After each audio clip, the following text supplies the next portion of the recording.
Shalom, and welcome to Parsha Highlights and Insights. This is Rabbi Abraham Fischer. This Shabbat will be Shabbat Chol Hamoed Sukkot. And I thought I'd talk to you a little bit about what we'll be reading on Shabbat. We will take out two Torah scrolls. In the first, we will read an excerpt from Sefer Shemot, from the book of Shemot, which is typical for Shabbat Chol HaMoed, Sukkot, or Pesach. We might entitle it the renewing of the covenant. This takes place after the sin of the golden calf, when Moshe finally obtains forgiveness from Hashem for this terrible event. And because the covenant had been broken by the sin of the golden calf, the covenant needs to be renewed. So Moshe prays, do not remove your presence from us. Don't make our relationship indirect. Instead, show me your ways. And Hashem says, you will be able to see my back, but of course you will not be able to see my face, because no human being, even Moshe, can see Hashem's face and live. Moshe reascends with the second set of tablets to be engraved. Hashem pronounces the 13 attributes, which we've heard about throughout the previous period of Rosh Hashanah, Yom Kippur, because these are the 13 attributes of God's mercy.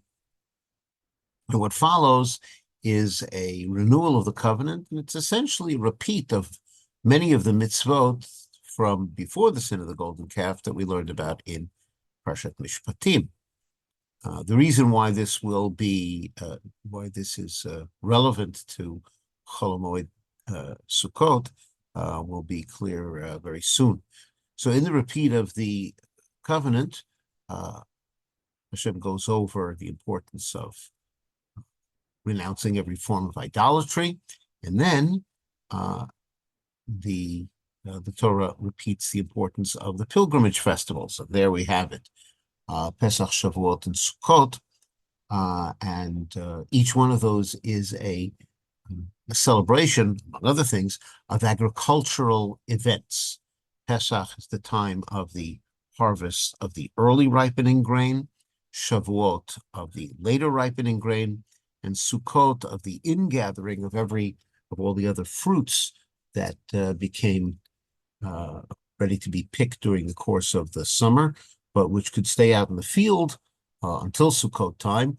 Everything is gathered in at Sukkot time because that is when we expect it to start raining. So Sukkot essentially is the end of 1 year's cycle of agricultural events. We'll return to that in a moment. But here is the primary reason why this reading is selected for during Chol HaMoed. There are also some other mitzvot that are repeated: the sanctity of the firstborn, the Shabbat, the importance of the first fruits, which is specifically connected to Shavuot, but it continues throughout the summer, and concludes with not having milk and meat together. This is a mitzvah that actually is found 3 times in the Torah. This is the second of the 3 times.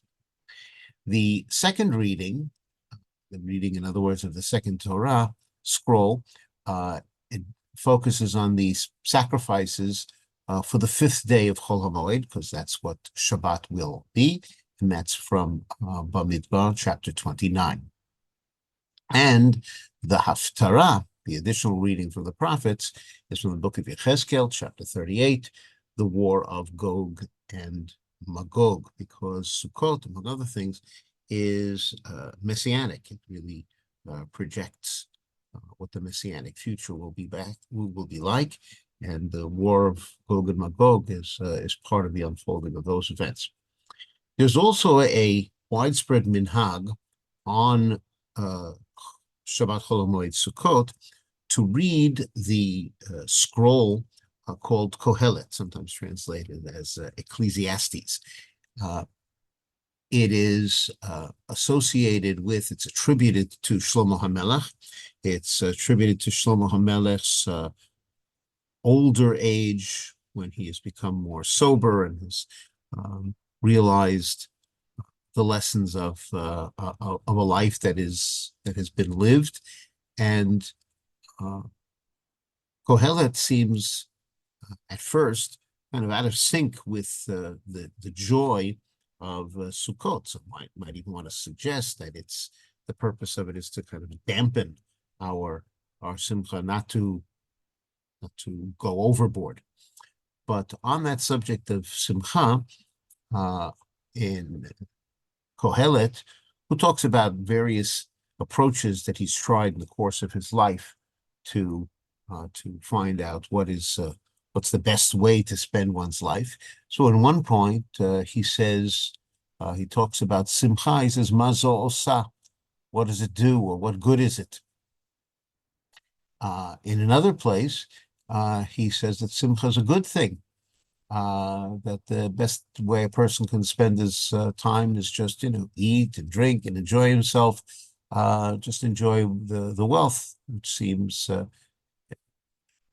seems one way of spending time, but Kohelet changes his mind or reveals how these different ideas occurred to him, and then he realizes that they were wrong, in which he says, but I realized that was empty. But if you take quotes like this in isolation, you can understand why, as the Gemara says in Shabbat, that the book of Kohelet seems to contradict itself. Perhaps one way of looking at it is that Kohelet is about a process of discovery, trying various approaches and then rejecting them.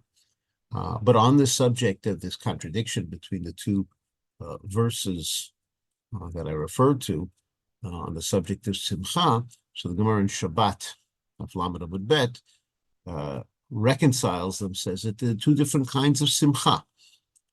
Simcha, to be commended, is Simcha Shel Mitzvah, the Simcha that comes, the joy that comes from accomplishing a mitzvah. As for the Simcha that is rejected, that's Simcha that is not associated with a mitzvah, something that is fleeting. So Kohelet at the end of the day is not against Simcha. It just wants us to consider a more reasoned and sober approach to Simcha. And again, it's important to keep this in mind on Sukkot, which is considered the most joyous of all of the festivals. Which brings us to another citation from the Midrash, known as Midrash Agadah, which notes that when it comes to the three pilgrimage festivals, the Torah doesn't explicitly mention Simcha at all on Pesach, although there is a mitzvah of Simcha, but it's not mentioned explicitly. The only way that we know that we have Simcha on Pesach is because there is an association between the three pilgrimage festivals. But the Midrash is making the observation that the Torah doesn't mention it explicitly at all on Pesach, and on Shavuot only mentions it once, but on Sukkot it mentions it 3 times. And this Midrash connects this to the agricultural cycle. 4 times a year, we are judged. On Pesach, God judges the world with regard to the produce. On Shavuot, with regard to the fruit. On Rosh Hashanah, humankind is judged in terms of their upcoming year. And then when Sukkot comes, the world is judged with regard to water.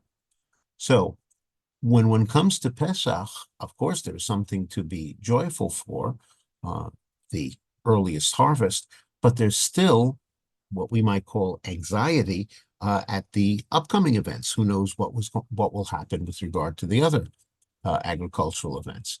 And Shavuot, well, more has been accomplished, but there's still some remaining anxiety about what's to come.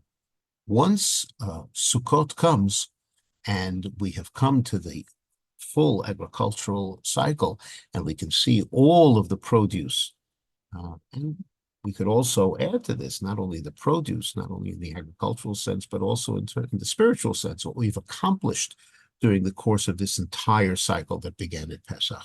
Then we have even more reason to rejoice, and that is the kind of simcha that Kohelet would be in favor of. The simcha is that is associated with accomplishing something worthwhile. Simcha shel mitzvah. I thank you all very much for joining me in this exploration of the readings for Shabbat Chol Hamoed Sukkot.